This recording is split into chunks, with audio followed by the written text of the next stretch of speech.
izləyicilərimiz, Media Inforum təqdim edir. Efirdə Gülşən Nizami qızıdır. Redaksiyamızın postundan kanalımıza ünvanlanmış vətəndaş müraciət ərizələrinin içərisində diqqətimizi bir müraciət ərizəsi cəlb etdi. Təbii ki, belə hallar sivil cəmiyyətimizə utanc gətirən amillərdən biridir. Müraciət müəllifi Ağdam rayonundan 1992-ci ildə məcburi köçkün olmuş, hal-hazırda müvəqqəti yaşayış yeri Binəqədi rayonu Dərnəgül qəsəbəsi ev tikmə kombinatı DSK 3-ün həyətində müvəqqəti məskunlaşmış Həsənova Xansənəm Şəmil qızı müraciətində oğlunun həbsi ilə bağlı ölkə prezidenti İlham Əliyevdən, baş prokuror Kamran Əliyevdən, Daxili İşlər Naziri Vilayət Elbazovdan bu yaşlı ana imdad edərək hüquqi müstəvidə kömək istəyir. Bu mövzu kanalımızda bir müddət gündəmdə olacaq. Dəyərli izləyicilərimiz, indi isə müraciət müəllifini izləyin. Mənim oğlum Hacıyev Naib Siyavuşoğlu narkotiklər içkilərinin əli ilə 2 ilə yaxın bundan qabaq 2023-cü il iyulun 25-də biz evdə olmamışkən gəlib evdə tutublar. Oğlumu aparıb narkobiznesin həyətində döyüblər, dişini qırıblar və qaytarıb gətirib 40 kilo malı evə yığıb, Naibin üstünə qoyub, qol çəkdirib, şərliyib tutublar. 21 ay məhkəmədən. 40 kilo deyəndə nəyi nəzərdə tutursunuz? Yəni narkotik, bəli, 40 kilo narkotiki mənim oğlum 40 kilo, bəli. Gətirib evə yığıb, oğlumu şərliyib tutublar. 21 ay məhkəmə gedəndən sonra Telman Hüseynov bir elə göstəricilər, vəsadətlər verilə, heç bir vəsadətimizi təmin etmədi. Hətta döyülmə faktı da orada var idi, onu da təmin etmədi. Hətta 3-cü adam oraya yükləmişlər, güya mənim oğlum ondan əlbir olubdu, heç onu da tapıb gətirib mənim oğlumla üzləşdirmədilər. 3 nəfər şahid heç biri düzgün danışmadı və evdən kameramızı götürüblər, itiriblər, iddia elədik, vəsadət qaldırdıq, onu da bizim təmin etmədilər. Halbuki kamera qurulmuşdu da. Evdə kameramız ola, bəli, Naiqi evdən götürən vaxt girib içərdə 6-ya 8 dəqiqə işləmiş, 5:08-də kameranı çıxardıb götürüblər, itiriblər. Naiqi də aparıb narkobiznesin həyətində döyüb, boynuna qoyub, gətirib evə özləri öz əlləri ilə 40 kilonu yığıb, pəncərənin ağzına düzüb, belə Naiqin 40 kilo narkotik çəki tapmışıq evində. Mən yenə deyirəm, mənim oğlum narkotik ora qoyanda bəyəm evdə adam olub? Heç kəs olmayıbdır, bəli, təkcə Naiq olub. Evə qoyublar, yoxsa evin kənarına? Evin içinə yığıblar, qurban olum sizə, evin içinə. Bağlı olmayıb, bəsəbə. Naiqlə gəliblər, özləri haçar Naiqdə olub da evin haçarı. Narkobiznesin həyətindən çıxıb gələndən sonra. Oğlumda olub. Oğlumda olub haçar. Gəliblər, güya Naiq deyirdi ki, gəlin gedək evdə 40 kilo çəkim var, verim sizə. Bu hansı, bu 35 yaşında oğul o qədər düşüncəsizdir. 1 hektar sahəsi var DSK-nın. Onu 40 kilonu gizlədən yeri yox idi, o gətirib evin içinə yığıydı.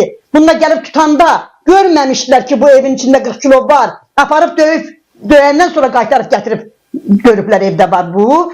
Bunun vəkil də dedi, dövlət vəkili də orada dedi ki, yoldaş möhtərəm hakim, əgər bu 40 kilo evin içində idisə, Naiq tutulan vaxtı niyə onu çəkmirdilər, göstərmirdilər, aparıb Naiqi döyüb, qol çəkdirəndən sonra gətirib deyirlər ki, evdə 40 kilo çəki var. Kim idi hakim? Birinci instansiya məhkəməsindən söhbət. Bəli, Telman Hüseynov. Ağır cinayətlər. Ağır cinayətlərdə Telman Hüseynov və prokurorun köməkçisi Vali mənim oğluma 10 il həbs oxudu. Prokuror da və məhkəmə də 8 il yarım verdi. Mən də onunla razılaşmayıb apellyasiya məhkəməsinə verdim. Və bunu da bildirmək istəyirəm ki, sizə mən kaset təqdim eləmişəm. And olsun o bir Allaha. Bu tutulmamışdan 2 ildir yatırda, 2 ilə yaxındır, 3 ay qalır 2 il tamam olsun. 2022-ci ilin fevral ayının 19-unda gəlib bizim həyətdə, mənim işlədiyim həyətdə Naiqin qoluna qandalı vurub, aparıb evini yoxlayıb, mənim evimi yoxlayıb, məni şapalarla vurub, 3 dəfə şapalarla vurub.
Bilmirlər onlar evdə kamera olduğunu. Gəlib mənim döyüb 3 dəfə vurub, oğlumu tutub qoluna qandalı vurub, aparıb evin yoxlayırlar. Gəlib mənim olduğum evi yoxlayırlar. Mənə deyirlər ki, sən burada çörək pişirə-pişirə narkotik maddə satırsan. Mənə dedi, səni də tutacağıq. Dedim, tutun, Allah böyükdür. Mənim o işdən xəbərim yoxdur, ya da oğlumun xəbəri yoxdur. Oğlumun nə qədər döydülər, öldürdülər. İndi o kasetdə baxarsınız, ən axırında mənim oğlumun döyülmə faktı, orada səsi çıxır Allahın yanına qışqırığı ki, Allah öldüm deyə. Vururlar futbol topu kimi, ona vurur, bu buna vurur. Heç nə sübut eləyə bilmədilər, bizi buraxdılar. Ondan bir il keçəndən sonra bu senaryanı təzədən törətdilər. Uşağı bıraktılar. Bəli, onu da bıraktılar. Heç nə tapmadılar. Bir ildən sonra yenə bu işi başladı. Yəni bu işi gəliblər evdə tutublar. Qonşunun uşağı ilə evdə, düzdür, mən demirəm, çəkirdilər. O çəkməyin də səbəbi var idi. Mənim 3 dənə, 2 dənə az yaşlı, 4 yaşında bir nəvəm, 6 yaşında bir nəvəm, 37 yaşında oğlum taxta evdə yanıb ölmüşdülər. Həmin bu oğlum tutulan evdə yanıb ölmüşdülər. Ondan da 10 ay sonra 2-ci qrup Qarabağ 50 Hacıyev Siyavuş Sultanoğlu dünyasını dəyişmişdi. 10 ayın içində 4 meyit götürmüşdüm. Ona görə də mənim uşağım depressiyaya düşüb çəkirdi, narkotik çəkirdi. Mən demirəm, uşağımın üzünü yumuram. Amma satışı ilə məşğul deyildi. Mənim uşağımı 100% and olsun Allaha, əminəm Allahıma aygahdır ki, mənim uşağımı yükləyiblər.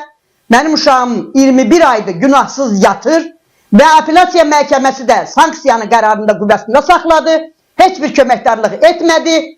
Baş prokurorluğa mən müraciət etmişəm, üzbəyüz danışmışam, mənə heç bir Kamran Əliyev kömək etmədi. Vilayət Eyvazova vermişəm o kaseti, mənə heç bir göstəriş, mənə heç bir cavab verməyiblər.